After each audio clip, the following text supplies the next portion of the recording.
laying bigador. Adorabadi, Nasing Asimak Adomna, Adongidama, laying and Honabi. Adongi Sahi Matang Matungina, Adomna, Sahi Amagi Manunda, Sunatangi, Amukakang, Tibigadavan. Adom Nagari accident or Kumatamda, Asang Balupa Lak Manga, Irai Lina, Adom incidents Yaurabadi, Putokadoriban. Adongi Imung Manunga Punna Adom the Yaurabadi, Adongi Imung Manungi accident or Kumatamda, Yamlava Sempam Sing Adu, Putoki Gadoribadi. Adorabadi, Tambangam de Mu Bigi Library, Kudong Tiba Tolokumatamda, Kanana Lain Vegan, Kanana Equigit Mokasha Photopigan. Adorabadi, Adomna Shoidanamaki, Insurance Yawio. Akupa Marul Gidama, 9077282001, Diamond Gi number Asida, WhatsApp Natraga message sa text Tobiro. I couldn't Shoidanamaki call back Togeragan. Lunana, Miyawi the Mokpadi Pava offer Amadi. Nasi Natraga Hayang Power the Yawirabadi, Adongi Kudong Saba Karasu, Pijan, Hail Insurance Yawio. Tabak Kaitil Tobal Akupam Teleba Sazik Taba Management Private Limited na Tabak Kaitil Haiba Service Delivery Platform Ama Hauduk Cheri Tabak Kaitil na Services Contragi Matakta Adomadongi Yumda Services Pizari Tabak Kaitil na Pizari ba Service Singti Architecture, Astrology, Automobile Repairing and Road Assistance, Barber, Beauty Salon, Carpentry, Car Wash, Cobbler, Dog Trainer, Electrician, Fine Art, Flex Printing and Advertising Services, Home Tutor, Household Appliance Repairing, House Painting, Housekeeping and Helper, Interior Designs, Kitchen Appliance Repairing, Light and Sound Services, Mason, Masses, Master C, Medical Assistant, Pet Care, Fusion Service, Photography and Videography, Physiotherapy, Plumber, Polish Service, Public Carrier, Tent Service, Tiles Work and Repairing, Toilet and Bathroom Cleaning, Washing and Ironing Clothes, Water Tanker and Drinking Water, Welding and Steel Works. Matakta panjakriba tabak sing asida tabak suningba partner singna ngasimak register tobiho.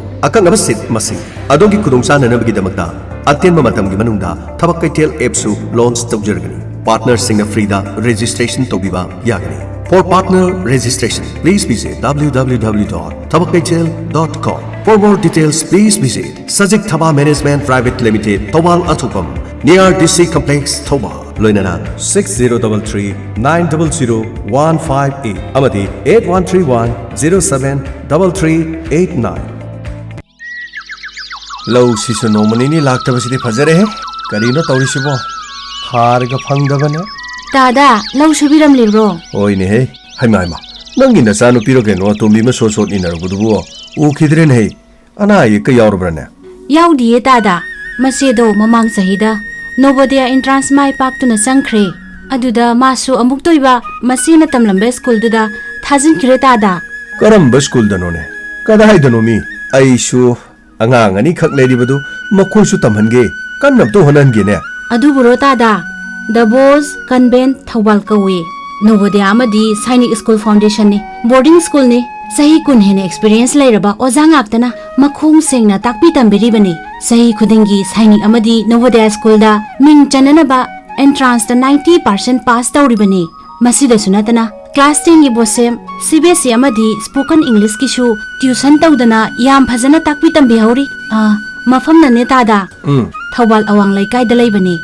Adudi yamna paina. Memi nang na hairisibu makoigi phone number gaiti leibro nangonda. Laye tada 8837039718 amuka so hairake tada. Ho hairo. 8837039718 Ais adudi ngasi mag school du chalaga ai sho mukta tanarukige lauga subai kona soraga ai amata chalukige ko memi hoi tada Thagachaba phongdokchaba nungsangna matam sangna chikpa naba pomba manung changba yadaba I taba manung toina changningba phawba khwang naba lengbal naba khudima Kabiraj Phundremem Zubida hidak amuktang thakpada pungpa phaba ngamle haina Diamond Radio gi matengna Madam Mohana thagachari Kabiraj Phundremem Zubida hidak thakpadagi phakraba miyoi singdi Momai Longmai Mahabali Prabhavati Lamlai Salima Lelongda Likhulin Pale Premi Tendha Khuno Thoi Koirengei Thangnei Len Pale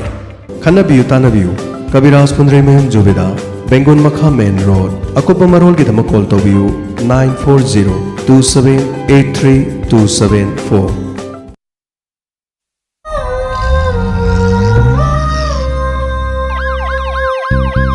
lakle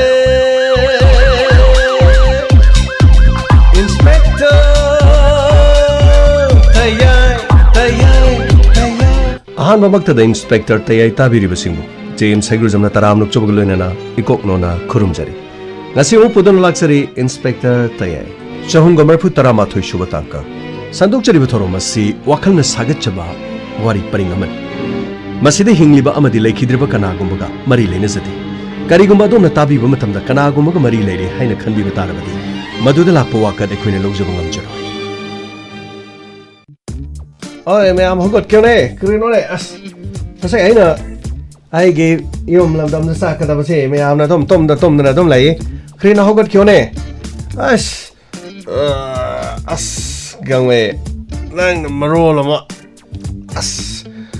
Tana hogolaga tawriu karino re ngalaga gyan tana tapna dum sat jadro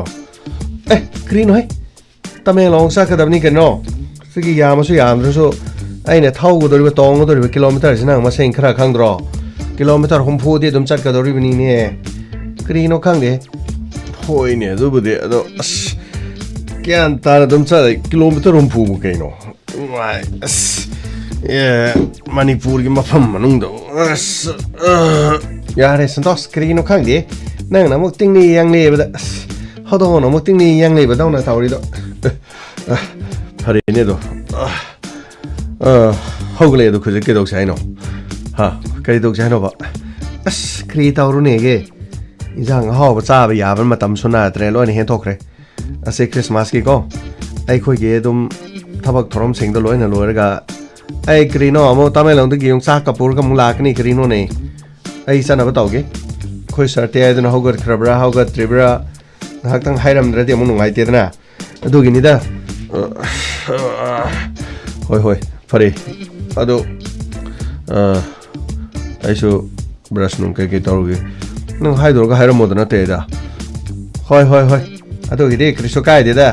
pare na khoi makeup tholok pudai mung leiram dadi nungai te na tawbani da ai dom kok noi de kriso haidra so dom sakira si ai da rino khangde kana duty tare jano oi pisa good morning pisa ko good morning ha angwe karino sidi ngai de ge amna an kreda ai adu gi de kriso na te da ai so ipam de sakadabni ko ipam de sakadabni na adu gi ai yadadana tawbani ne to gini ne ai ngana hogolise kha angwai he pa mai do nate ka arino ne no opisuna thana na yumna kai palaka na ai do wadu bo ma athomaram khangdana ma sidi yare pisa ai na khoi karino mata lon se sena bangam de ko adu karisona te si karino pharelam tagi kari asit awan thagi marak to ko nupi na phi sena bangam do gum ai sono khoi mete maron sai sena bangam te ai so ko ai sargi manak tam dan sangi ya abanu pani ma asi nu paji pura ai abanu pane jinai na khoi te ai do lai ta sala krina khangde amu ayok ngata sta phone pa erga romance thaudana leram dana ne isop na ni se ai bo ha na yeng thok na ba gadra tawri si bo lei ba jala ne ma di asida lep tan lei ne maning sir good morning sir gamwe nang lo silabra ngara na kuk chala di phadong ni thabung mayam si ka tawri si yabu ya gadori bra sir krisona te ta tamelong pha bo more chat pugum na khare he na more na lab khre de sir khoi sida lai ra sidi sir ina na possible phare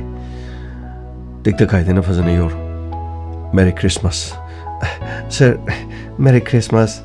yana nungai sir aina sat khiba matam da sir aina halak tri fa bodi sir krisu sir te ka yaw tan adom lai biram ko sir gamai ai ka shitoroi nangna muktam nung chalurga halaga ai gi punchi amadi tampa gi punchi kan kibada ai khang aduga ai khoi se amana magi damuktan ꯑꯩꯈꯣꯏꯅ ꯍꯤꯡꯃꯤꯟꯅꯔꯤꯕ ꯄꯨꯟꯁꯤ ꯑꯁꯤꯗ ꯅꯣꯡꯃꯗꯤ ꯑꯩꯈꯣꯏ ꯂꯣꯏꯅꯃꯛ ꯏꯁꯣꯔꯒꯤ ꯈꯨꯌꯥꯗ ꯆꯪꯈꯤꯒꯗꯕ ꯉꯥꯛꯇꯅꯤ ꯍꯤꯡꯃꯤꯟꯅꯔꯤꯉꯩ ꯃꯇꯝꯗꯗꯤ ꯅꯨꯡꯁꯤꯅꯕ ꯀꯥꯡꯂꯨꯞꯀꯤ ꯈꯦꯟꯅꯕ ꯂꯩꯇꯕ ꯑꯃꯅ ꯑꯃꯕꯨ ꯏꯀꯥꯏ ꯈꯨꯝꯅꯕ ꯑꯗꯨꯒ ꯃꯄꯨꯝ ꯑꯣꯏꯕ ꯈ꯭ꯔꯤꯁꯃꯥꯁꯀꯤ ꯄꯥꯎꯖꯦꯜ ꯃꯐꯝ ꯑꯗꯨꯗ ꯂꯩꯔꯤꯕ ꯃꯤꯌꯥꯝ ꯄꯨꯝꯅꯃꯛ ꯅꯪ ꯑꯃꯅ ꯃꯐꯝ ꯑꯗꯨꯗ ꯌꯧꯈꯤꯕ ꯃꯇꯝꯗ ꯅꯪ ꯑꯃꯅ ꯃꯔꯝ ꯑꯣꯏꯔꯒ ꯃꯤꯑꯣꯏ ꯀꯌꯥꯒꯤ ꯊꯃꯣꯏꯗ ꯅꯨꯡꯉꯥꯏꯕ ꯍꯔꯥꯎꯕ ꯀꯠꯊꯣꯛꯄ ꯃꯗꯨꯃꯛ ꯅꯪ ꯐꯪꯕ ꯉꯝꯕ ꯑꯣꯏꯌꯨ ꯁꯔ ꯌꯥꯝꯅ ꯅꯨꯡꯉꯥꯏꯖꯩ ꯁꯔ ꯑꯩꯈꯣꯏ ꯁꯔꯒ ꯑꯩꯒ ꯂꯣꯏꯅꯕꯒꯤ ꯅꯨꯡꯉꯥꯏꯕꯗꯤꯀꯣ ꯁꯔꯒꯤ ꯍ꯭ꯌꯨꯃꯦꯅꯤꯇꯤꯁꯤꯗꯤꯀꯣ ꯁꯔ ꯀꯅꯥꯅꯁꯨ ꯇꯝꯕ ꯉꯝꯃꯣꯏ ꯁꯔ ꯑꯩꯗꯤ ꯏꯁꯣꯔꯅ ꯊꯥꯔꯛꯄꯒ ꯆꯞ ꯃꯥꯟꯅꯅ ꯈꯟꯖꯔꯤꯕꯅꯤꯅꯦ ꯁꯔ ꯒꯥꯡꯃꯩ ꯅꯪꯅ ꯅꯨꯡꯁꯤꯕꯒꯤ ꯄꯪꯍꯥꯏ ꯍꯥꯏꯕꯅꯤꯗ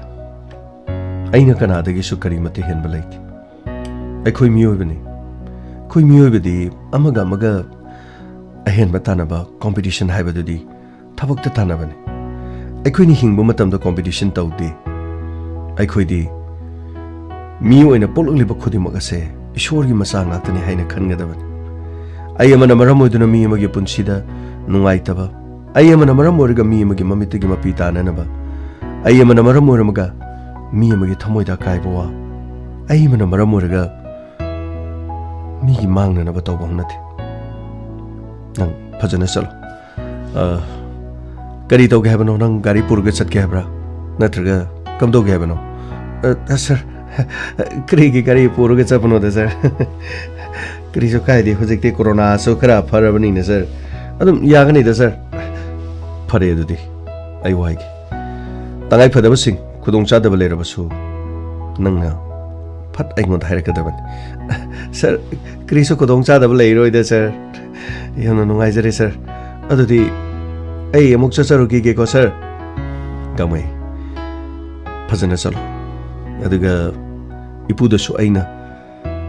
ꯅꯤꯡꯁꯤꯡꯂꯦ ꯍꯥꯏꯗꯨꯅ ꯇꯝꯃꯨꯀꯣ ꯑꯩ ꯁꯣꯏꯗꯅ ꯇꯝꯒꯦ ꯑꯗꯣ ꯁꯔ ꯑꯩ ꯆꯠꯄ ꯌꯥꯔꯅꯤꯀꯣ ꯁꯔ ꯌꯥꯔꯅꯤ ꯑꯗꯨꯒ ꯖꯨꯟꯔꯩꯗ ꯑꯩꯒꯤ ꯏꯅꯥꯎ ꯅꯨꯡꯁꯤꯔꯕ ꯒꯥꯡꯃꯩꯁꯦ ꯑꯩꯈꯣꯏꯅ ꯂꯨꯅ ꯇꯧꯖꯕꯅꯤ ꯅꯪꯅ ꯃꯐꯝ ꯑꯗꯨꯗ ꯅꯣꯡꯃ ꯅꯤꯅꯤ ꯂꯩꯈꯤꯕꯗ ꯃꯐꯝ ꯑꯗꯨꯗꯁꯨ ꯅꯪꯕు ꯇꯦꯛꯇ ꯀꯥꯏꯗꯅ ꯑꯩꯒꯤ ꯃꯐꯝ ꯑꯁꯤꯗ ꯑꯃꯨꯛ ꯂꯥꯛꯅꯅꯕꯒꯤ ꯑꯌꯥꯕꯗꯣ ꯑꯩꯒꯤ ꯏꯅꯥꯎꯅꯨꯄꯤ ꯖꯨꯟꯔꯩꯗ ꯑꯃꯨꯛ ꯇꯦꯛꯇ ꯀꯥꯏꯗꯅ ꯂꯥꯛꯍꯟꯅꯕꯒꯤ ꯑꯌꯥꯕꯗꯣ ꯃꯉꯣꯟꯗ ꯅꯤꯖꯔꯛꯏ ꯍꯥꯏꯗꯅ ꯅꯪꯅ ꯇꯝꯕꯤꯌꯨ ꯂꯣꯏꯅꯅ ꯈ꯭ꯔꯤꯁꯃꯥꯁꯀꯤ ꯅꯨꯡꯉꯥꯏꯔꯕ ꯄꯥꯎꯖꯦꯜꯗꯣ ꯃꯥꯒꯤ ꯃꯐꯝꯗꯁꯨ ꯄꯤꯔꯦ ꯍꯥꯏꯗꯨꯅ ꯅꯪꯅ ꯇꯝꯃꯨ ꯁꯔꯒꯤ ꯋꯥꯍꯩ ꯈꯨꯗꯤꯡꯃꯛꯁꯤ ꯁꯔ ꯊꯃꯣꯏꯗ ꯊꯨꯛ ꯊꯨꯛ ꯊꯨꯛ ꯂꯥꯎꯕꯁꯤꯕꯨ ꯀꯔꯤꯅꯣ ꯈꯪꯗꯦ ꯀꯔꯤꯅꯣ ꯒꯥꯡꯃꯩ ꯊꯨꯛ ꯊꯨꯛ ꯂꯥꯎꯋꯦ ꯍꯥꯏꯕꯗꯤ ꯍꯩꯅꯗꯦ ꯍꯥꯏꯕ꯭ꯔꯣ ꯅꯠꯇꯦꯗ ꯁꯔ ꯑꯩꯅ ꯍꯥꯏꯕꯗ ꯁꯣꯏꯕ ꯑꯣꯏꯔꯝꯒꯅꯤ ꯁꯔ ꯊꯃꯣꯏꯗ ꯁꯨꯝ ꯗꯪ ꯗꯪ ꯄꯥꯜꯂꯦ ꯍꯥꯏꯕ ꯁꯔ ꯀꯔꯤꯅꯣ ꯈꯪꯗꯦ ꯑꯩꯈꯣꯏꯒꯤ ꯕꯤꯁꯣꯞꯅꯁꯤꯡꯅ ꯍꯥꯏꯕ ꯋꯥꯍꯩꯒ ꯁꯔꯅ ꯍꯥꯏꯕ ꯋꯥꯍꯩꯒꯁꯦ ꯌꯥꯝꯅ ꯅꯛꯅꯕꯒꯤꯅꯤꯗ ꯌꯥꯔꯦ ꯃꯇꯝ ꯊꯦꯡꯈ꯭ꯔꯦ ꯆꯠꯊꯣꯛꯔꯣ ꯁꯤꯗꯒꯤꯗꯤꯀꯣ ꯑꯗꯨꯒ ꯀꯨꯏꯕ ꯌꯥꯗꯦ ꯑꯩꯈꯣꯏꯅ ꯇꯧꯔꯤꯕ ꯊꯕꯛꯁꯤꯗꯤ ꯑꯩꯈꯣꯏꯒꯤꯗꯤ ꯀꯨꯝꯍꯩ ꯍꯔꯥꯎ ꯑꯩꯈꯣꯏꯒꯤꯗꯤ ꯁꯨꯇꯤ ꯍꯥꯏꯕꯗꯣ ꯊꯣꯏꯅ ꯂꯩꯕ ꯅꯠꯇꯦ ꯑꯩꯈꯣꯏꯗꯤ ꯃꯤꯌꯥꯝꯕꯨ ꯉꯥꯛꯄ ꯁꯦꯟꯕꯅꯤ ꯑꯩꯈꯣꯏꯅ ꯃꯇꯝ ꯈꯔ ꯃꯤꯌꯥꯝꯒꯤ ꯊꯕꯛ ꯇꯧꯔꯤꯉꯩ ꯃꯇꯝ ꯑꯁꯤꯗ ꯃꯤꯌꯥꯝꯕꯨ ꯉꯥꯛ ꯁꯦꯟꯅꯅꯕꯒꯤꯗꯃꯛ ꯑꯩꯈꯣꯏꯅ ꯂꯧꯔꯤꯕ ꯗꯥꯏꯇꯁꯦ ꯈꯪꯖꯔꯦ ꯁꯔ ꯁꯔꯅ ꯍꯥꯏꯕꯒꯨꯝꯅ ꯑꯩꯁꯨ ꯇꯉꯥꯏ ꯐꯗꯕꯒꯤꯅꯤ ꯁꯔ ꯑꯗꯨꯕꯨ ꯁꯔ ꯑꯩ ꯌꯥꯝ ꯊꯨꯅ ꯃꯐꯝ ꯑꯁꯤꯗ ꯂꯥꯛꯀꯅꯤ ꯁꯔ ꯑꯩ ꯂꯥꯛꯄꯗ ꯁꯔ ꯑꯩꯈꯣꯏ ꯇꯥꯃꯦꯡꯂꯣꯡꯒꯤ ꯌꯣꯡꯆꯥꯛꯇꯣ ꯌꯣꯡꯆꯥꯛ ꯀꯔꯤꯅꯣ ꯀꯕꯥꯛꯇꯣ ꯑꯩ ꯄꯨꯔꯒ ꯂꯥꯛꯀꯅꯤꯀꯣ ꯁꯔ ꯑꯗꯨꯒ ꯁꯔ ꯑꯩꯈꯣꯏꯒꯤ ꯐꯩꯖꯥ ꯀꯣꯠꯅꯅꯕ ꯈꯣꯠꯅꯅꯕ ꯀꯔꯤꯅꯣ ꯌꯥꯝ ꯄꯨꯔꯛꯀꯅꯤ ꯑꯗꯣ ꯉꯥꯏꯈꯣ ꯍꯣꯔꯦꯟ ꯀꯩꯊꯦꯜꯗꯒꯤ ꯀꯔꯤꯅꯣ ꯇꯉꯥꯏꯐꯗꯕꯁꯤꯡ ꯑꯗꯣ ꯏꯄꯨꯒꯤꯗꯃꯛ ꯁꯦ ꯄꯩꯁꯥ ꯌꯥꯝꯕ ꯅꯠꯇꯦ ꯁꯦ ꯁꯔ ꯀꯔꯤ ꯄꯩꯁꯥꯅꯣ ꯁꯔ ꯑꯩꯉꯣꯟꯗ ꯄꯩꯁꯥ ꯌꯥꯎꯔꯤꯌꯦ ꯁꯔ ꯑꯩꯒꯤ ꯑꯦꯀꯥꯎꯟꯗꯁꯨ ꯄꯩꯁꯥꯒꯤ ꯄꯩꯁꯥ ꯉꯥꯛꯇ ꯌꯥꯎꯔꯤꯌꯦ ꯁꯔ ꯒꯥꯡꯃꯩ ꯑꯗꯨꯅ ꯅꯪꯒꯤ ꯄꯩꯁꯥꯅꯤ ꯁꯤꯅ ꯑꯩꯒꯤ ꯄꯩꯁꯥꯅꯤ ꯏꯄꯨꯗ ꯅꯤꯡꯊꯝꯊꯥꯒꯤꯅꯦ ꯂꯨꯝ ꯂꯥꯎꯕ ꯑꯔꯨꯝꯕ ꯐꯤ ꯑꯗꯨꯒꯅꯦ ꯁ꯭ꯋꯥꯏꯗꯒꯤ ꯂꯨꯝꯅꯕꯅꯤ ꯁ꯭ꯋꯥꯏꯗ ꯂꯩꯗ꯭ꯔꯁꯨ ꯅꯪ ꯇꯥꯃꯦꯡꯂꯣꯡꯗꯁꯨ ꯀꯧꯊꯣꯡꯕ ꯑꯃ ꯍꯧꯖꯤꯛꯇꯤ ꯐꯪꯉꯝꯃꯅꯤ ꯁꯔ ꯑꯗꯨꯒꯤꯗꯤ ꯑꯩꯈꯣꯏ ꯑꯗꯁꯨ ꯌꯥꯝ ꯕꯔꯤꯗ ꯑꯗꯨꯝ ꯂꯩꯔꯦꯗ ꯁꯔ ꯐꯔꯦ ꯑꯗꯥꯏꯗꯒꯤ ꯑꯣꯏꯔꯁꯨ ꯏꯄꯨꯒꯤꯗꯃꯛ ꯑꯔꯨꯝꯕ ꯐꯤ ꯈꯔ ꯑꯗꯨꯒ chana thangnaba yarabra screen kai je grade sir ai gi je pisa ni bala ba cha e mana grade sir gamai adum khan gano nangi mungsu ai gi mung natabra ai gi mung di nangi mung ni hai badai ne sir chalam nice da sir thamoi ga je krino pi ga je matom ta ge ta we da sir krino ta we da sir gamai nungsiba hai basidi nungsiba kaktane aikoina thamoi da nungsiba aseng nungsiba bu lam silaga khanba ngamlabadi ne mai thong da nok laga mittagi pi thabane mado aseng nungsiba gi khudam ne nungsiba di nungsimanduna mittagi pi thabane yamna nungai jare sir sir ai amuk chalo ge ko sir chalo gamai sir adudi ai parking paw badang ekhoi gi bimo khoi aduga sir santosh khoi na thilan ge ko sir yari thilalo rahul di sir rahul di laktri sir ado mala adi nangasu sir makhoi pulap thilalage sir pare chalo pagni sir thoksa roki ge sir sir fazana leibiro mo ko sir hoi ni gamai pare sir adudi ai amu chacha roki ge ko sir nang na chalage da hai sukjati kamai to bono nang bo sir khong ji thang to pa ngam dre ne sir kri hai do khang di sa na khara thi na nga adi sat pa ya ga do male hoi ne yare gamai chalo ne sorry sir chacha sir kari ino ni masi gamai sina changgar ga sukto tholok tri sina kaino manung de kapna launa da tori jalo kang de masi mi ni tori thilo ngarang ni ma ko lo de ne hai lo ni rahul nang sa le ra mi ne ko pare bimo hoi ni lo nang mu thieng ni ayo bu da as krino santos yar bro thoro ge ro gari singa si dai na mu thau jo ga dra noi na thau ga dro ya re ke dor ge koi thoro ge lo thieng ni da jun rei ga mu sei ge sangmi na da na mu karino za mu to gu do borang ni as krino da na khoi ne kala phasina krino ga si no ma khai ni pam da sa ma si da na khoi na phasik te gi no ngai bi da ni ne ga ya he na khoi si sei ma na khoi na da mai na kala man da ne ga ai ni cha ta ba ne ba ko as ya re da ke do ge bondo nang na mu len da na nang na unaru ga dare wari sanaru ga dore na yum da sak da dore akoi loi na khangi kai do ge as amu akoi na mu khai da na len da mu tau ri ya re lo se as na ho na ne heng ang thorok po was di ko kalak pati mala ga manung da kari na khoi ne sik pa man ba nang ge khatak law ba do adu ga mo ta sa he man ne nang di law ya re tilagi law khang jari mu ngo khang nge law nang ne a da yo ge ba ga si da gi lambi da bus na ko ga thing to ga nang na kari nang gi sei lai dai ne a kari na ma ni sak bu do sa do wai ni ne lu ro bra nam thi re do bu do as adu ga de ma tau do ni ne lu ra bra nam thi re nang ye tu sei ga de tau do ni dai da ga chala ga nang na ha as ya re se ai hayeng hala ga pau to loi ne ta ma ge sat phok satri noi na ha na kari no thong bo thong dri ha na ma hau ha na wa ya re se kari no khang de thau ga ri do nung si da ba ma yaw re go na khoi de kalak pa man ba ma yaw e ba ko ya re ai na hayeng hala ga tam ga da wa do noi na hojik te gi sat satri is na khoi ma nga re ne ko idang pha ba se ya re se gari do sta to ro ne san dos kari no na dom tau le bu bo o ya re ka khalo se thau ru da thau jar ge se chalo ki ge ko phisa na phasana le ramo ai phasana la ka ni gupcha ka pro ka ni ko ai te ma gi gupcha ka pro ka ni hai harau man da ta ni ko gamai kana pai siare da nang so ai bem nang bata bro bem as ma kai no nang na pau kau ta kau ai kai se kai no lai pham sa pham ga khang di kai gi ni ma nang kai gi no ko ri du bo ima na ne thobak si thanda to bu ya da to ba ni ne nang bo ima na mi ma na ma di pha ba se ꯑꯩꯅꯗꯤ ꯐꯅꯌꯥꯝ ꯂꯣꯏꯁꯜꯂꯕꯅꯤ ꯁꯤ ꯌꯦꯡꯉꯨꯁꯦ ꯃꯅꯤꯡ ꯃꯌꯥꯒ ꯌꯦꯡꯉꯨꯁꯦ ꯍꯣꯏꯕ ꯏꯃꯥ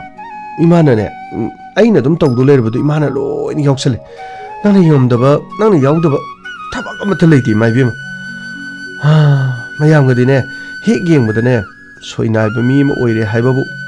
핵 예행보다디 마이비마 낭나 떠도록 타박시디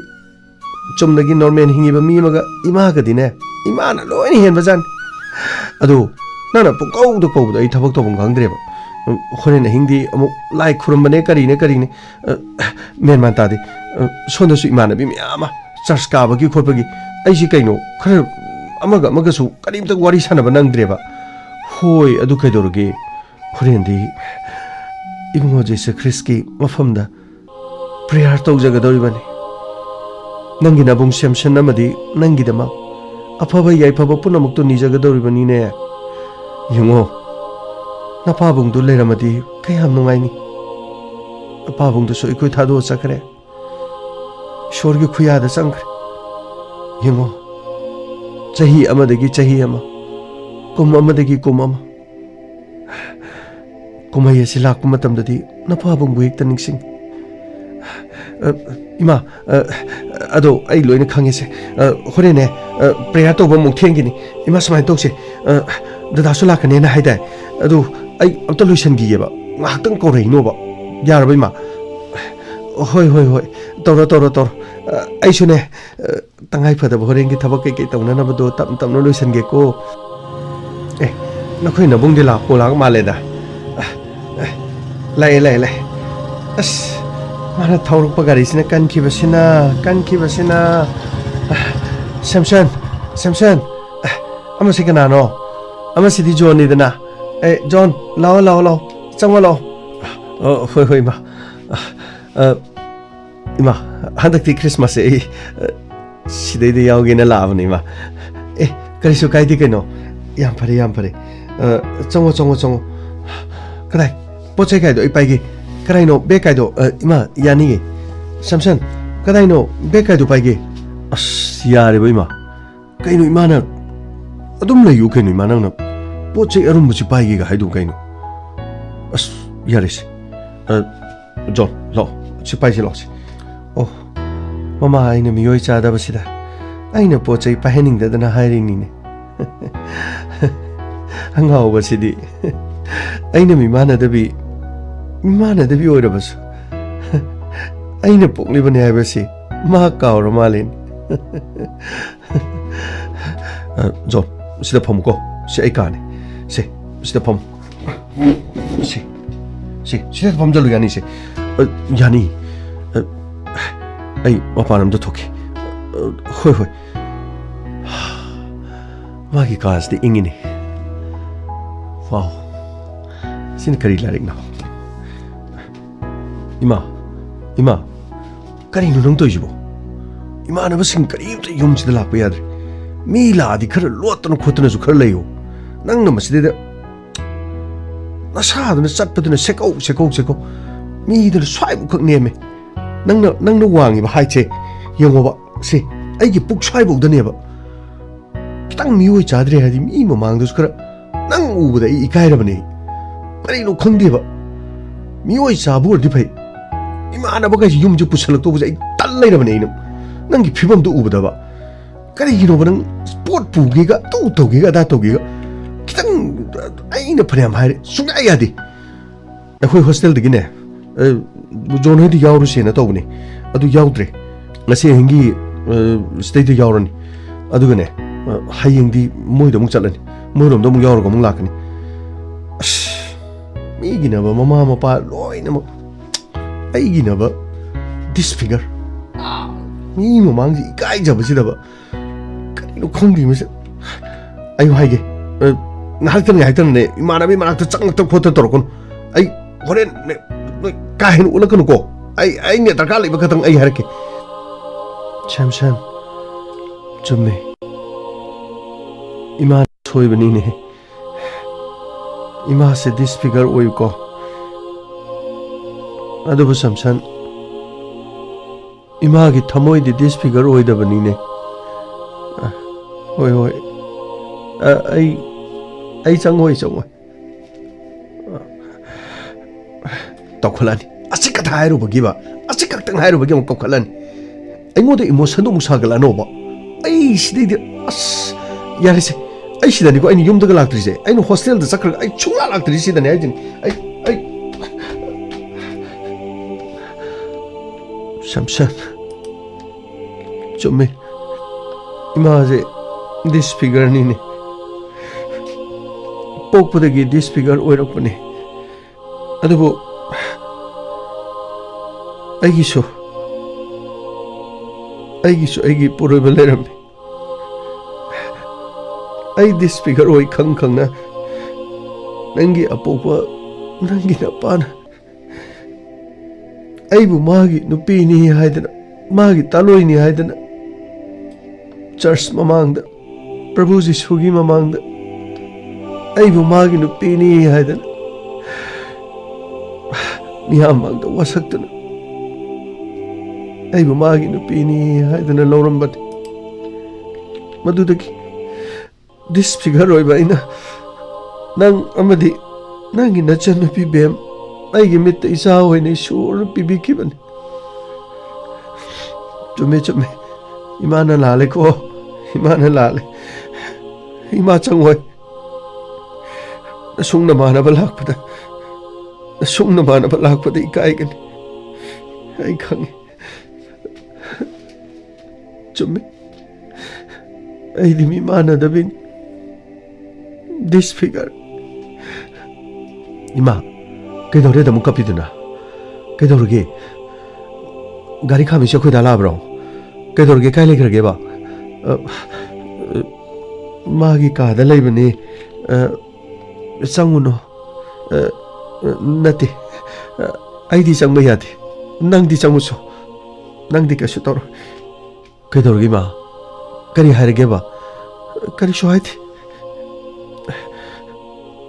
ꯃꯁꯨ ꯃꯃꯥꯟꯅꯕ ꯃꯌꯥꯝ ꯂꯥꯛꯄꯗꯣ ꯑꯩꯅ ꯗꯤꯁꯐꯤꯒꯔ ꯑꯣꯏꯕꯅꯤꯅ ꯏꯆꯥ ꯂꯥꯛꯑꯦꯅ ꯍꯔꯥꯎ ꯍꯔꯥꯎ ꯆꯦꯟꯊꯣꯛꯄꯗꯣ ꯃꯃꯥꯟꯅꯕꯒꯤ ꯃꯃꯥꯡꯗ ꯏꯀꯥꯏ ꯃꯥꯜꯂꯦ ꯃꯤꯑꯣꯏ ꯆꯥꯗꯕ ꯈꯣꯡ ꯁꯦꯛꯑꯒ ꯑꯩꯅ ꯊꯣꯛꯎꯕꯗꯣ ꯃꯃꯥꯟꯅꯕꯒꯤ ꯃꯃꯥꯡꯗ ꯏꯀꯥꯏꯔ ꯃꯥꯜꯂꯦ ꯏꯃꯥ ꯊꯣꯛꯑꯣꯏ ꯏꯃꯥ ꯁ꯭ꯋꯥꯏꯗ ꯂꯩꯒꯦ ꯅꯪ ꯆꯪꯉꯣ ꯅꯪ ꯆꯪꯉꯒ ꯀꯔꯤ ꯑꯋꯥꯠ ꯑꯄꯥ ꯑꯃꯁꯨ ꯍꯣꯔꯦꯟ ꯆꯔꯆꯇ ꯂꯥꯏ ꯈꯨꯔꯨꯝꯕ ꯌꯥꯎꯔꯒ ꯃꯃꯥꯟꯅꯕ ꯖꯣꯟꯒꯤ ꯃꯌꯨꯝꯗ ꯑꯃꯨꯛ ꯆꯠꯀꯅꯤ ꯆꯠꯂꯁꯅꯨ 이마디 스와이드 숨레이키 이마 타모나 하리디 야ꯝ나 ꯆꯨꯝꯕꯅꯤ ꯅꯪꯁꯨ ꯃꯤ ꯂꯥꯛꯑꯦ ꯈꯣꯠꯂꯦ ꯍꯥꯏꯔꯗꯤ ꯈꯔ ꯑꯗꯨꯝ ꯂꯣꯠꯇꯅꯈꯔ ꯂꯩꯌꯣꯕ ꯏꯃꯥꯟꯅꯕꯤ ꯑꯇꯩ ꯂꯥꯛꯄꯗꯣ ꯑꯩꯈꯣꯏꯗꯁꯨ ꯌꯥꯝ ꯍꯪꯉꯦꯕ ꯏꯃꯥꯟꯅꯕꯤꯁꯤꯡꯅꯒ ꯎꯔꯒꯅꯦ ꯑꯩꯈꯣꯏ ꯏꯃꯥꯁꯤ ꯀꯩꯗꯧꯔꯤꯅꯣ ꯑꯗꯨ ꯈꯔꯅꯅꯦ ꯏꯃꯥ ꯎꯔꯒ ꯅꯣꯛꯄꯁꯨ ꯌꯥꯎꯋꯤ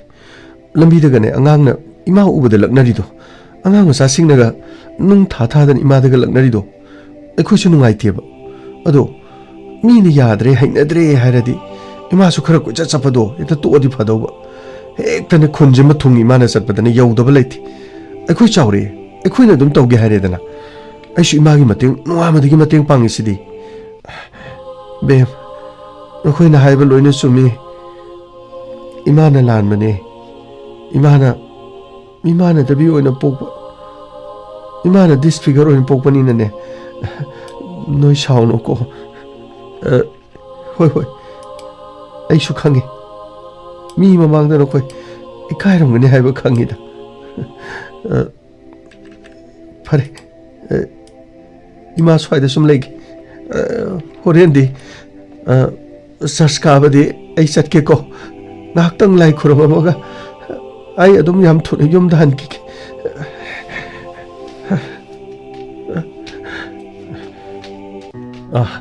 ꯇꯥꯃꯣ ꯀꯔꯝ ꯀꯥꯟꯗꯅꯣ ꯂꯥꯛꯏꯁꯦ ꯀꯌꯥꯝ ꯀꯨꯏꯔꯒꯦ ꯂꯥꯛꯄ ꯕꯦ ꯑꯩ ꯉꯁꯤꯗꯤ ꯁꯤꯗ ꯂꯥꯏ ꯈꯨꯔꯨꯝꯕ ꯌꯥꯎꯔꯅꯤ ꯑꯗꯨꯒ ꯖꯣꯟ ꯍꯣꯏꯗ ꯑꯃꯨꯛ ꯆꯠꯇꯕ ꯌꯥꯗ꯭ꯔꯦ ꯃꯐꯝꯗꯨꯗ ꯃꯣꯏꯗ ꯑꯃꯨꯛ ꯂꯩꯔꯨꯔꯒꯦ ꯍꯣꯁꯇꯦꯜꯗꯒꯤ ꯂꯥꯛꯄꯅꯤ ꯀꯔꯤꯝ ꯆꯥꯔꯛꯇꯦ ꯀꯩꯅꯣ ꯑꯩꯈꯣꯏ ꯆꯥꯕ ꯌꯥꯕ ꯀꯩ ꯂꯩꯔꯒꯦ ꯇꯥꯃꯣ ꯂꯥꯛꯄꯒ ꯆꯥꯕ ꯌꯥꯅꯕꯅ ꯑꯩꯅ ꯂꯣꯏ ꯁꯤꯜꯂꯕꯅꯤ ꯗꯥꯖꯣꯟ ꯌꯥꯔꯤꯀꯣ ꯑꯗꯨꯝ ꯑꯣꯀꯦ ꯕꯦꯕꯤ ꯑꯗꯣ ꯆꯥꯅꯕ ꯀꯩ ꯄꯨꯊꯣꯔꯛꯀꯦ 오케이 야야야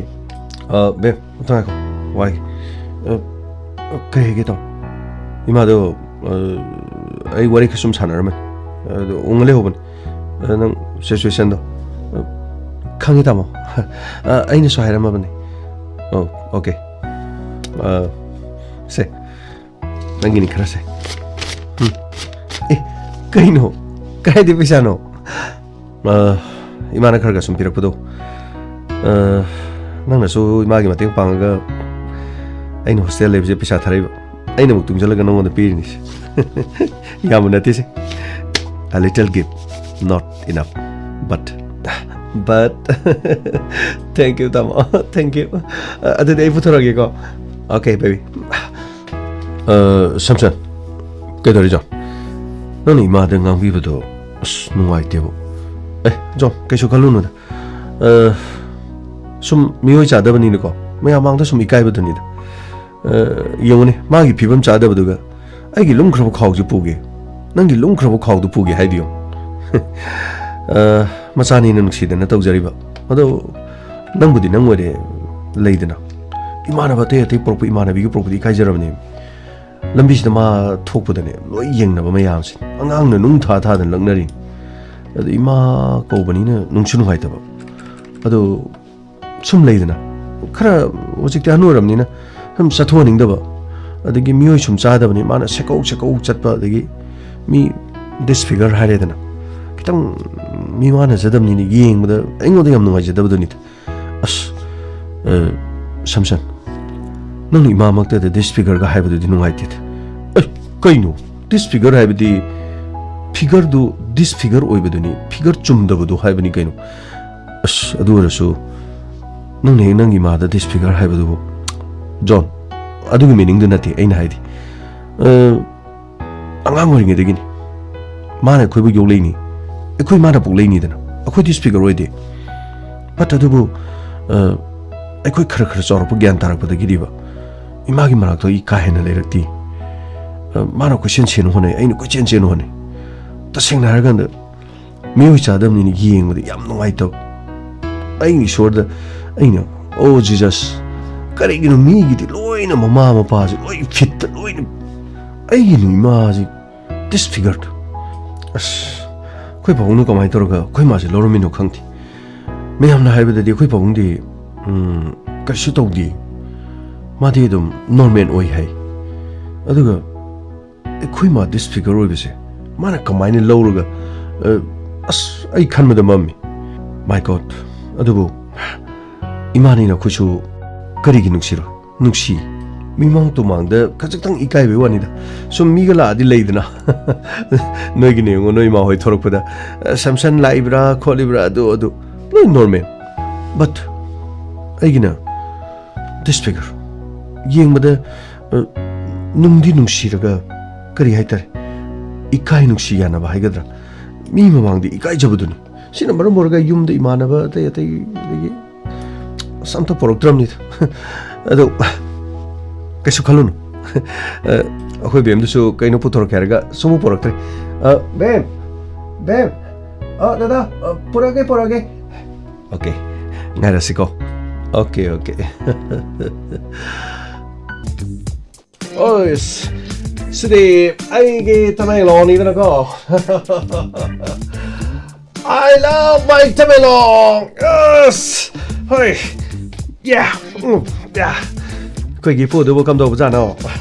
Yum da lai ri bja la. As. Krai da lai bja ma si han jina ba ko. Pra pakhang ma sa ni he ma si gi pu jina. As. Apo, ai gong the. Apo, ai gong the. John, Apo Tong John, Apo, nang tabui nungai mok mai, nai na cho tao tho, na tao ai gong the, John nai bam thi na Apo khang tho, kamai rui kha lau bam the, Apo, nungai mok me kam tai tho. Ispuga ibani asum na sung wari sana le mi kana ma ta khang roi ipu je aina nungai bra hai bani da ipu na nungai jun le bani na loi na nungai hai na su ai la pani no ji kri su wani ngai le ta bani da na trai po mane ado nang bu suti kya lege do no as suti de yam de te pu ei gi suti si de adum la pa ka dum sat pa oi bdo ado oi bani ado ti nang lak tra so yai ni ko nang na lak pa si de lak pa sa bani ne ลากไปไหลเมื่อกี้หลับมันน่าเตี้ยเนี่ยนังก็ไอ้พวกตัวให้กันนู้นเนี่ยไอ้พวกไหลเมื่อกี้ไอ้สลากมันนี่ไอ้พวกกระดิกไอ้สิไอ้คนกี่สารเตะเนี่ยก็ไอ้พวกกี่ทำมาแต่พี่อาทาบมันสุดเลยอยู่ให้เนี่ยไปชาสุพิเรดออะไรกี่สารทางนั้นมันสุกระดิกเนาะอัสยานุปรกฤษอันที่อย่างเสลาสิพวกอันตลาก็ซ้อนอันที่สังกัดคิวไอ้คนกี่สารเตะให้ดูดิก็มาดีอ่ะนุภาพนี่เนี่ยก็ได้สิได้เลยสิกี่พี่อาสาวไม่ใช่สิซุปเปอร์ไฮทั้งนี้ทำทางกี่ก็ไอ้เนี่ยซ้อมมาเลยคนนี้ไอ้ตัวกระจ้าเนี่ยบางคนเอาไปไม่เอาสิดิอัสกรีโน่ยาวเลยแซมสุยาวเลยกลาสุยาวเลยโอ้ยนี่ยาวเลยไอ้นี่เอาเนี่ยเฟรชเลยบ้าไอ้ตัวเขาเรียนสื่อสารไอ้เนี่ยเลยเลยไอ้พวกไอ้เนี่ยสเต็มดาวกับพุทธเลยกระจ้ากับตัวนี้นะสิดิอัสมาคันสุยาวเลยกรีโน่สินะอุติเกี่ยวกับใจนี่ไม่ไม่ได้เกี่ยวตีดอกไอ้หัวใจที่ท้องว่าเหรอนั่งที่กระดานโน้ตที่ท้องว่าเหรอบ้าที่ท้องมาที่หลูวันนี้เนี่ยกรีโน่ข้าไปไกดูกรีโน่พัฒนาอวดระดีกรีโน่ข้าไปเตียกไปยาวให้วันนี้เนี่ยกรีโน่ไอ้พวกไอ้ไรพวกอะไรไม่ได้กรีโน่ไม่ค่อยเนี่ยก็ไอ้ค่อยเนี่ยสมท้องก็ท้องก็ซาละก็ไอ้ค่อยก็ไอ้ขี้เนี่ยนะไม่ค่อยเนี่ยก็ไปแต่ให้ฉันบอกอะไรไม่กรีโน่สแกนปอมไม่ใช่เหรอวันนี้เนี่ยไอ้เดียนั่งที่สแกนปอมไม่ใช่เหรอบ้าอันเดียวค่อยสิได้แต่ปอกสแกนปอมมาดูดิอะดูก็คริสโตแค่นาบานาเตนะหัวใจดอดูเขาตั้งครามาตั้งเลยเสียงสากระหาปกินมาตั้งเลยนั่งที่ก็ได้ที่กินตำราน้อยนะให้ได้ก็หลักกูสิไอ้คุยกันได้เด็กก็ปีสักเก่าบ้ามันยาววันนี้บอกว่าไอ้พวกดูมาดิกรีโน่ใจร่างทองไม่ใช่มากคราก็ให้ไปนี่มาหน้าทองไม่ได้ไอ้น่ะร้อยเนี่ยต่ำปีไปนี่อะดูกรีโน่มาดิพรักตาบ้ามาขักที่ไหนกรีโน่มาหน้าพรักตาไปที่กรีโตมันหูฮับราอันนู้นกินน่าเตะได้พอมาดิก็ซาทองก็สมีเองก็โอมรอกตัวสุ่มมาเซ็งแห่งกันเลยชมมาเนี่ยกรีโนมีดูเองก็คนเด็กคนนั้นนะบ้านะซาทองมันมาแล้วโอมรอกตัวมาเซ็งสุ่มฮับเส้นเมื่อกี้ว่านี่ได้พอยานุฟาริก็อะดูนั่งกรีโนจนไรกิมันนักแต่มันต้องจัดแล้วก็กรีโนนั่งได้ให้ไปทุกครั้งก็รู้แต่นะไอ้พวกถ้าเดี๋ยวกี่ว่าดิไอ้น่ะต้องมันน่าต่อเลยเนี่ยกรีโนใช่ก็จะกระซักมีหนักก็ต้องไปไหลไปนี่เพราะฉะนั้นไล่ครอมเมื่อกี้สารสตาร์สู้ไล่ครอมินะใช่ให้เก็บนี่เดี๋ยวเพราะฉะนั้นต้องยากันนี่ได้พวกมาเสกงานสิดีสู้ตัวว่าจะอะไรนี่ก็สู้ตัวนั่งยาวนั่งซีนิสานว่าดีตัวสาวก็ไอ้พวกนั่งสิมาปักขังกี่ว่าเสต้องยากเส้นบาเซนะก็นะเขาจะไอ้ลาบาเสด็จพวกเฮ้ยจุนเลยไอ้เลยจุนเลยเย้จุนเลยเซ่ไอ้กรีโน่ซอร์ก็เลยไปดูกรีโน่ครีมีแจงเนาะดูดิทำไมจะเต้งเราไอ้เนี่ยกรีนโน่เนี่ยจุนเลยไอ้เธอนั่งหกเมืองไม่ให้น้องไม่มาเกะก็ไม่น้ำมงไทยริวจุนเลยกาสังเงโนไทยเตะกางไม่นั่งดูไอ้เด็ดนี่มีนะให้ว่าจะท่าจะดีนะให้นั่งมึงชีบเนี่ยกรีนโน่เนี่ยไม่ใช่เทกันเนาะอย่าเลยนะเซนเทกันเนาะกันนะเซ่trên mây quỳ lệ ở lung ruồi ngồi lâu cần thế nâng ta trên mây quỳ lệ ở lung ruồi ngồi lâu cần thế nâng ta mà ngồi lết ni hầm mặc kê mình sẽ ruồi ni hầm mặc kê hậu gái cánh mây nâng lên ta hậu phụ khâu to mây là ghê ngắm mà ghê lùi nó ba thế ai thua nắng ta trên mây tình là ghê ngắm mà ghê nắng ruồi ở bóng khâu ga mà xa trên mây tình là ghê ngắm mà ghê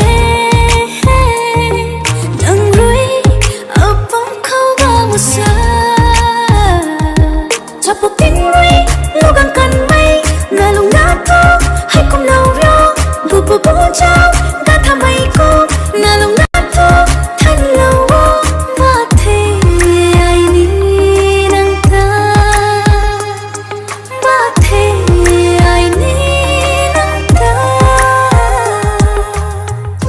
ꯌꯥꯔꯕ꯭ꯔꯥ ꯁꯤꯌꯣꯔꯗꯤ ꯁꯤꯌꯣꯔꯗꯤ ꯅꯪꯁꯤ ꯈꯔ ꯄꯦꯜꯂꯝꯃꯅꯤꯗ ꯊꯧꯃꯩ ꯀꯔꯤ ꯅꯨꯃꯤꯠ ꯑꯃꯨꯛ ꯆꯠꯀꯗꯣꯏꯅꯣ ꯑꯁ ꯆꯠꯄꯒꯤ ꯋꯥꯗꯤ ꯀꯣꯟꯅ ꯉꯥꯟꯅꯁꯤꯗ ꯍꯥꯟꯅ ꯎꯅꯕꯒꯤ ꯈꯟꯅꯈꯤꯁꯤ ꯀꯩꯅꯣ ꯆꯂꯩ ꯀꯔꯤꯁꯣ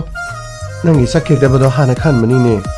ꯅꯪꯅ ꯄ꯭ꯔꯕꯞ ꯆꯠꯈꯤꯕꯗꯣ ꯑꯃꯨꯛ ꯑꯩ ꯑꯃꯨꯛ ꯅꯨꯡꯉꯥꯏꯔꯣꯏꯅꯦ ꯀꯔꯤꯁꯨ ꯈꯜꯂꯅꯨꯗ ꯑꯗꯨꯒꯤꯗꯤ ꯃꯇꯥꯡ ꯄꯨꯝꯅꯃꯛꯇ ꯒꯃꯩꯒꯤ ꯊꯃꯣꯏꯗ ꯖꯣꯟꯔꯩꯗ ꯑꯗꯨꯝ ꯂꯩꯕꯗꯨꯗꯤ ꯀꯔꯤꯅꯣ ꯈꯪꯗꯦ ꯃꯁꯤ ꯆꯥꯕꯤꯁꯤꯗꯤ ꯖꯣꯟꯔꯩ ꯅꯍꯥꯟꯋꯥꯏꯒꯤꯀꯣ ꯑꯉꯥꯡ ꯑꯣꯏꯔꯤꯉꯩꯒꯤ ꯃꯐꯝꯗ ꯑꯩꯈꯣꯏꯅ ꯁꯥꯟꯅꯕ ꯆꯠꯄ ꯃꯐꯝ ꯀꯌꯥꯗꯣ ꯒꯥꯔꯤ ꯊꯥꯎꯗꯨꯅ ꯀꯣꯏꯔꯁꯨ ꯂꯥꯛꯑꯣ ꯑꯗꯨꯒ ꯍꯣꯔꯦꯟ ꯅꯨꯃꯤꯗꯥꯡꯒꯤ ꯑꯃꯨꯛ ꯏꯁꯣꯔ ꯈꯨꯔꯨꯝꯕꯒꯤ ꯑꯃꯨꯛ ꯆꯔꯆꯇ ꯉꯁꯤꯗꯤ ꯌꯥꯝꯅ ꯅꯨꯡꯉꯥꯏꯕ ꯅꯨꯃꯤꯠꯅꯤꯗ ꯒꯃꯩꯒꯤꯗꯤꯀꯣ ꯑꯩꯈꯣꯏ ꯑꯅꯤꯅ ꯁꯣꯝꯅ ꯇꯧꯒꯅꯤ ꯍꯥꯏꯕꯁꯤꯀꯣ ꯑꯁ ꯑꯩꯈꯣꯏꯒꯤ ꯑꯥꯗ ꯂꯩꯍꯧꯕ ꯃꯤꯁꯤꯡꯗꯨꯗꯤ ꯀꯔꯤꯅꯣ ꯉꯥꯎꯕꯅ ꯂꯣꯏꯍꯧꯔꯕꯅꯤꯗ ꯑꯁ ꯃꯈꯣꯏꯗꯤꯀꯣ ꯀꯗꯥꯏ ꯆꯠꯀꯗꯕꯅꯣ ꯀꯔꯤ ꯑꯁ ꯀꯔꯤ ꯑꯁ ꯈꯪꯗꯦꯗ ꯃꯈꯣꯏꯅ ꯍꯌꯦꯡ ꯍꯥꯡꯒꯗꯕꯁꯤꯅ ꯈꯨꯝꯕ ꯑꯩ ꯈꯨꯝꯐꯝ ꯈꯪꯗꯦꯗ ꯑꯗꯨꯒ ꯃꯩ ꯉꯁꯤꯗꯤ ꯑꯩꯁꯨ ꯌꯥꯝꯅ ꯅꯨꯡꯉꯥꯏꯕꯅꯦ ꯑꯩꯅ ꯅꯉꯣꯟꯗ ꯁꯨꯝ ꯍꯥꯏꯕꯒꯤ ꯋꯥꯅꯤꯀꯣ ꯑꯩꯁꯨ ꯃꯇꯝ ꯄꯨꯝꯅꯃꯛꯇꯀꯣ ꯑꯩ ꯅꯨꯃꯤꯠꯁꯦ ꯉꯥꯏꯗꯨꯅ ꯂꯩꯕꯅꯤꯅꯦ ꯑꯗꯨ ꯅꯪꯅ ꯄ꯭ꯔꯞ ꯂꯥꯛꯑꯒ ꯄ꯭ꯔꯞ ꯆꯠꯈꯤꯅꯤ ꯈꯟꯕꯗꯀꯣ ꯑꯩꯗꯤ ꯂꯩꯐꯝ ꯈꯪꯗꯦꯗ ꯑꯗꯨ ꯑꯣꯏꯔꯒ ꯑꯩꯈꯣꯏꯒꯤ ꯄꯨꯂꯤꯁ ꯁ꯭ꯇꯦꯁꯟꯗ ꯂꯩꯔꯨꯔꯁꯤꯔꯥ ꯀꯔꯤꯅꯣ ꯅꯪꯅ ꯍꯥꯏꯕꯗꯨꯕꯣ ꯉꯥꯎꯕꯁꯤꯗꯤ ꯃꯌꯥꯝ ꯃꯥꯡꯗꯨꯗ ꯀꯃꯥꯏꯅ ꯂꯩꯒꯗꯣꯏꯅꯣ ꯅꯪꯒꯤ ꯈꯨꯡꯉꯥꯎꯁꯤꯗꯤ ꯑꯗꯨ ꯁꯨꯝ ꯑꯥꯗ ꯂꯩꯔꯗꯤ ꯏꯕꯥꯅꯤ ꯁꯨꯝ ꯎꯅꯔꯦꯗꯅꯀꯣ ꯑꯗꯒꯤ ꯑꯩꯅ ꯗ꯭ꯌꯨꯇꯤ ꯆꯠꯈꯤꯅꯤ ꯅꯪꯅ ꯃꯐꯝ ꯑꯗꯨꯗ ꯆꯥꯛꯀ ꯏꯟꯁꯥꯡꯒ ꯊꯣꯡꯗꯅ ꯆꯥꯗꯅ ꯊꯛꯇꯅ ꯑꯗꯨꯝ ꯀꯔꯤꯅ ꯋꯥꯔꯤꯒ ꯁꯥꯟꯅꯗꯅ ꯑꯗꯨꯝ ꯂꯩꯕꯗ ꯑꯉꯥꯎꯕ ꯀꯔꯤꯅꯣ ꯅꯪ ꯏꯄꯨꯗꯤ ꯅꯤꯡꯁꯤꯡꯗꯕ꯭ꯔꯥ ꯅꯤꯡꯁꯤꯡꯉꯦꯍꯦ ꯁꯨꯝ ꯍꯥꯏꯕꯒꯤ ꯋꯥꯅꯤ ꯀꯔꯤꯅꯣꯍꯦ ꯃꯁꯤꯒꯤ ꯅꯨꯄꯤꯁꯤꯗꯤ ꯏꯄꯨꯗꯤ ꯑꯩꯒꯤ ꯊꯋꯥꯏꯅꯤ ꯀꯩꯅꯣ ꯑꯗꯨꯅꯤ ꯑꯉꯥꯎꯕ ꯅꯪ ꯉꯥꯎꯒꯅꯨ ꯌꯥꯔꯦꯁꯦ ꯂꯥꯛꯑꯣ ꯀꯣꯟꯈꯠꯂꯣꯁꯦ ꯑꯩꯒꯤꯁꯤꯗ ꯀꯣꯜꯂꯣꯁꯦ ꯊꯧꯕ ꯍꯧꯔꯒꯦꯁꯦ ꯂꯥꯛꯑꯣ ꯉꯥꯏꯍꯥꯛꯇꯪ ꯉꯁꯥꯏꯗ ꯀꯣꯏꯔꯁꯦ ꯂꯥꯛꯑꯣ ꯀꯔꯤꯅꯣ ꯃꯤ ꯃꯃꯥꯡꯗ ꯀꯃꯥꯏꯅ ꯀꯣꯟꯒꯗꯣꯏꯅꯣ ꯑꯁ ꯃꯤ ꯀꯅꯥꯁꯨ ꯎꯔꯣꯏꯍꯦ ꯁꯥꯏꯗ ꯀꯥꯇ ꯄꯥꯏꯕꯗꯤ ꯌꯥꯏꯗ꯭ꯔꯥ ꯇꯥꯒꯅꯤꯍꯦ ꯇꯞꯅ ꯊꯧ ꯀꯔꯤꯅꯣ ꯑꯁ ꯀꯩꯁꯨ ꯇꯥꯔꯣꯏꯍꯦ ꯀꯩꯁꯨ ꯏꯪꯅ ꯄꯤꯁꯤꯗꯤ ꯁꯝꯁꯠ ꯅꯈꯣꯏꯒꯤ ꯆꯔꯆꯇꯤ ꯌꯥꯝ ꯐꯖꯩ ꯃꯐꯝ ꯑꯁꯤꯗꯤ ꯄꯨꯛꯅꯤꯡ ꯌꯥꯝꯅ ꯍꯨꯏ ꯑꯁ ꯈꯨꯟ ꯑꯁꯤꯒꯤ ꯃꯤꯌꯥꯝ ꯄꯨꯝꯅꯃꯛꯁꯦ ꯂꯣꯏꯅꯃꯛ ꯆꯔꯆꯇ ꯀꯥꯟꯅꯔꯛꯏꯅꯦ ꯇꯧꯔꯤꯁꯦ ꯑꯗꯣ ꯉꯁꯤꯗꯤ ꯁꯤꯗ ꯌꯥꯎꯔꯒ ꯑꯩꯈꯣꯏꯗ ꯑꯃꯨꯛ ꯆꯠꯀꯗꯕꯅꯤ ꯀꯥꯎꯈꯤꯅꯤꯀꯣ ꯀꯩꯅꯣ ꯀꯧꯕ ꯍꯥꯏꯁꯤꯕꯣ ꯉꯁꯤꯗꯤ ꯁꯤꯗ ꯌꯥꯎꯔꯒ ꯃꯈꯥꯗꯤ ꯅꯣꯏꯗꯅꯤ ꯍꯩꯅꯤ ꯀꯩꯅꯣ ꯑꯁ ꯌꯥꯝꯃꯦ ꯃꯤ ꯃꯌꯥꯝꯁꯦ ꯌꯦꯡꯉꯣ ꯏꯁꯩ ꯍꯧꯈꯤꯗꯣꯔꯦ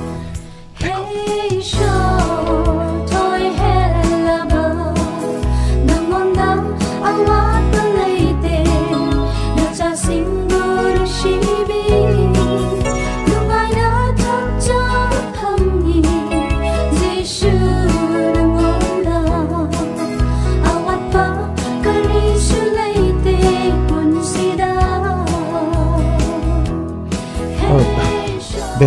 ꯀꯩꯗꯧꯔꯦ ꯏꯃꯥ ꯂꯥꯛꯇ꯭ꯔꯕꯣ ꯇꯥꯃꯣ ꯏꯃꯥꯗꯨ ꯉꯥꯏꯍꯥꯛꯇꯪ ꯂꯩꯔ ꯂꯥꯛꯀꯦ ꯍꯥꯏꯌꯦ ꯑꯁ ꯀꯩ ꯀꯥꯟꯅꯕ ꯂꯥꯛꯇ꯭ꯔꯁꯨ ꯌꯥꯏꯗ ꯃꯌꯥꯝ ꯃꯥꯡꯁꯤꯗꯅꯦ ꯍꯣꯔꯦꯟ ꯃꯥ ꯆꯪꯕꯗ ꯋꯥ ꯅꯣꯛꯀꯗꯣꯏꯅꯤ ꯌꯨꯝꯗ ꯑꯗꯨꯝ ꯂꯩꯔꯒ ꯑꯗꯨꯝ ꯄ꯭ꯔꯊꯅꯥ ꯇꯧꯔꯁꯨ ꯌꯥꯏꯗ ꯑꯁ ꯌꯥꯔꯦꯁꯦ ꯑꯩꯈꯣꯏ ꯁ꯭ꯋꯥꯏꯗ ꯁꯨꯝ ꯂꯩꯒꯦꯀꯣ ꯍꯣꯏ ꯇꯥꯃꯣ ꯑꯩ ꯑꯁꯤꯗ ꯏꯃꯥꯟꯅꯕꯤꯁꯤꯡꯒ ꯂꯩꯔꯨꯒꯦ ꯍꯣꯏ ꯆꯠꯂꯣ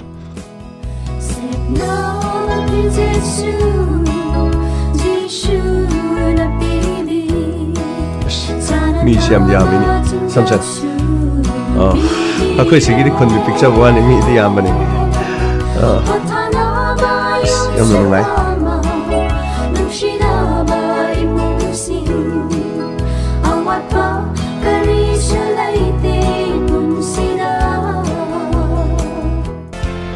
ꯑꯩ ꯖꯟꯗꯩ ꯀꯔꯤꯅꯣ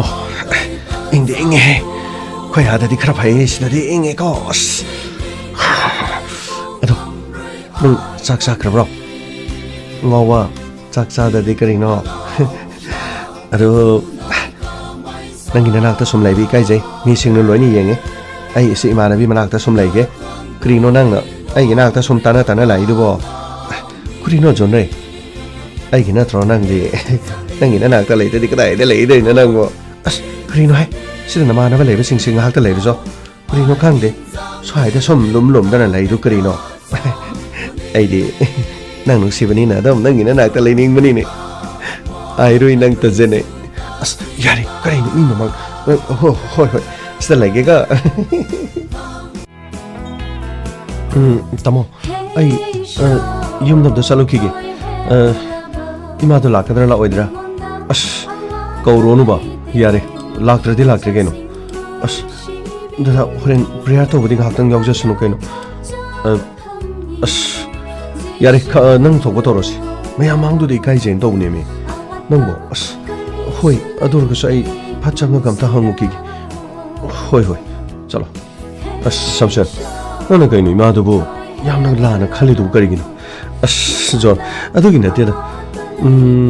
ni mayam mangdu da disfigure oi bani na mayam mangdu puthoro budu as mi ne di khang da ba ai khoi gi thamoi de sai isdine ai khoi su imani nu shiri ni kai no si yong ma horen sekau mayam mang jala kani mi inem ne madana made mi mayam ji yeng doin mi na nok pudu ro enu ai te as yare se dos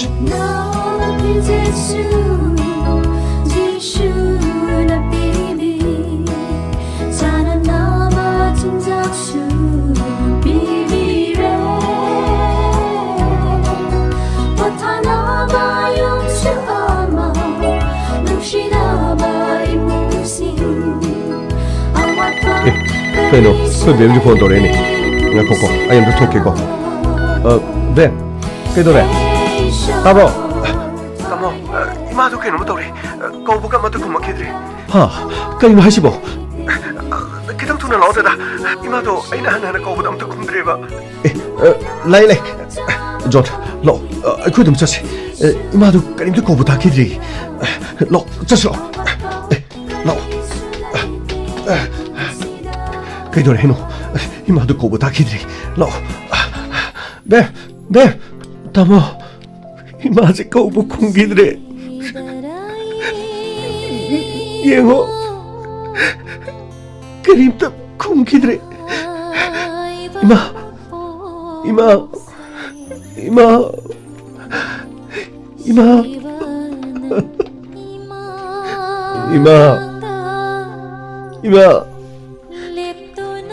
Hogalo ima.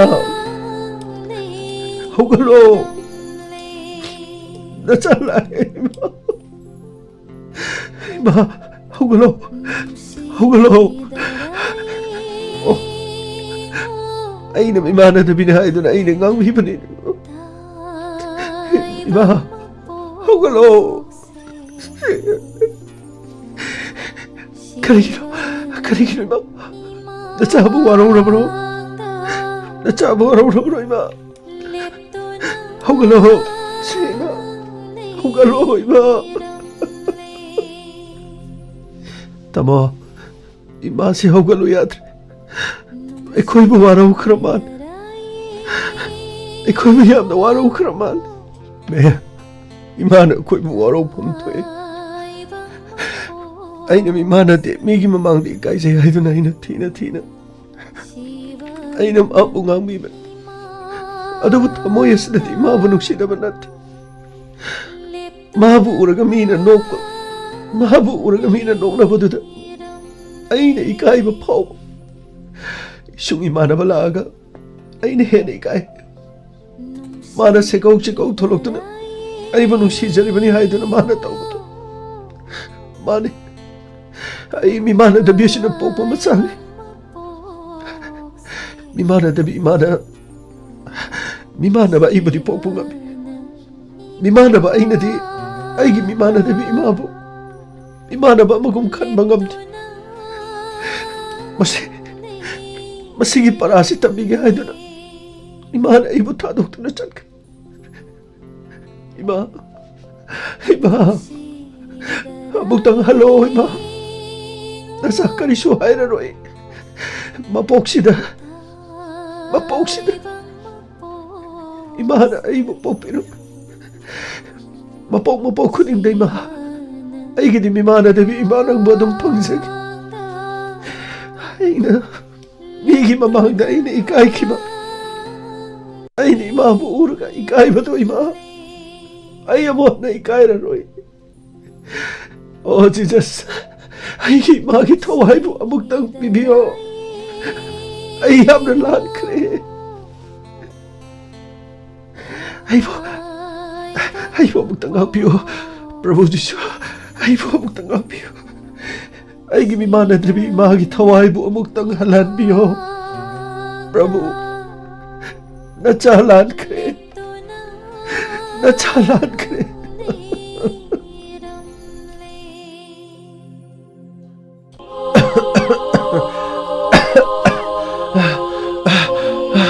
कनारो कइदोरे सासिन कइदोरे नखोइ लोइ ओमसलेरथि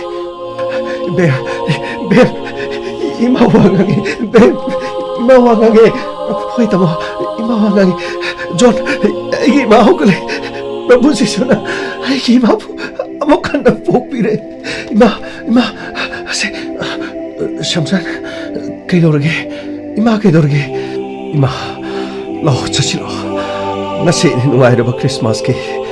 Prabhu Jisu popo numisida ima busu nauna po ima gi punchi busu nauna pangjari lao chasi lao church ta chasi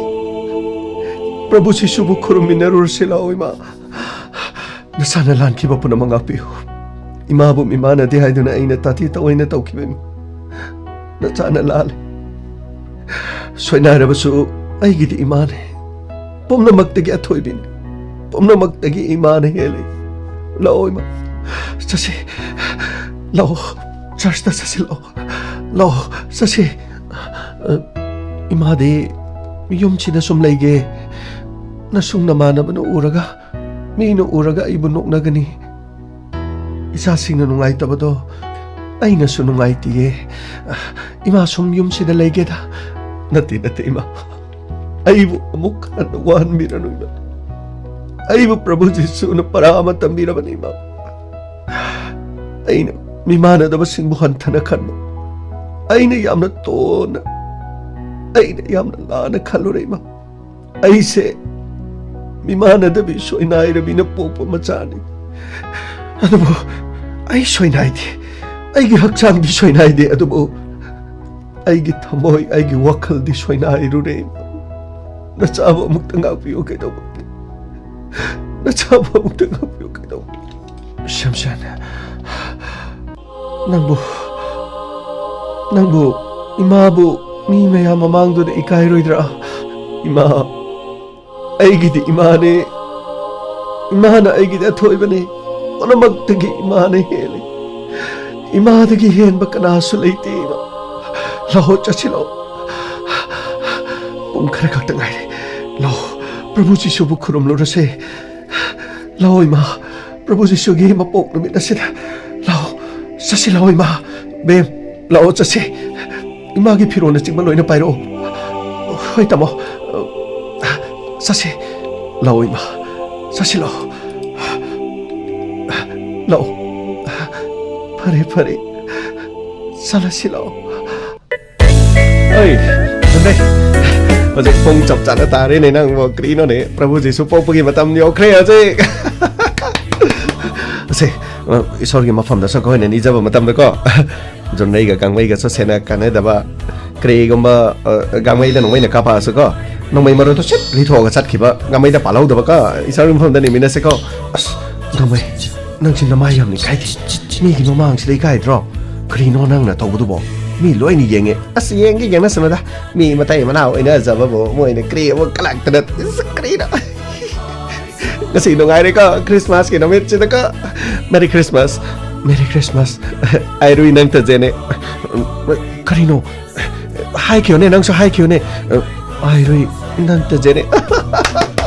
no ngai kre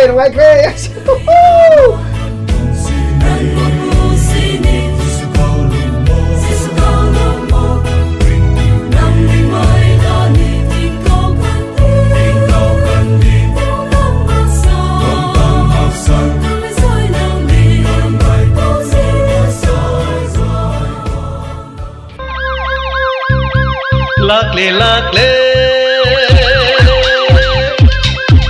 Inspector Tayai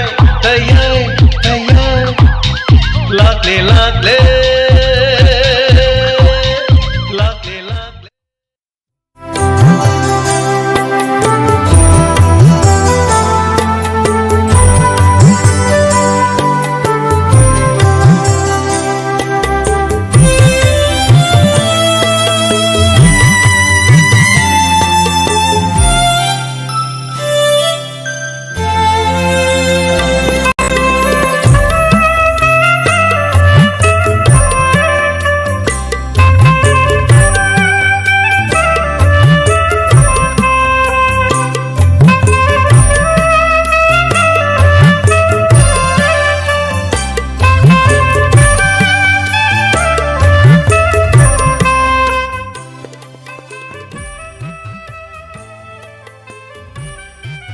हौजिक अदोम ताबीखरे inspector Tayai तंका असिगी चहुमगा मौद्रागा माथोय सुबा सरू थौरम छदौतुना तहंजरिबसी 91.2 मेगाहर्ट्ज ता संदोक्सरिबा डायमंड रेडियो गेनि सुबा थौरम परिंगनी अदोम हौजिक ताबीरिबसी हौजिक हाकी मतुंग दमोक मयामना ताबा फंगिरगनी मखल मथेनगी इसै नोमाइगी थौरम सिंह ngasiगी मखल मथेनगी थौरम असगी दमक आइगी नुक्सिरबा इताउ बोइनाउदा मयामगी दमक माइक खुसिनजगे मयाम मखाताना कोगी इताउ बोइनाउदगी हाइतारे नुंगाइ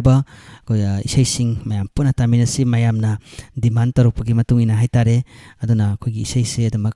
कोगी इताउ बोइनाउदगी इसै मयाम पुना मथंग मथंग तामिननबगी तंजासि लुमिनसी मयाम मिको मतंग गाइजगे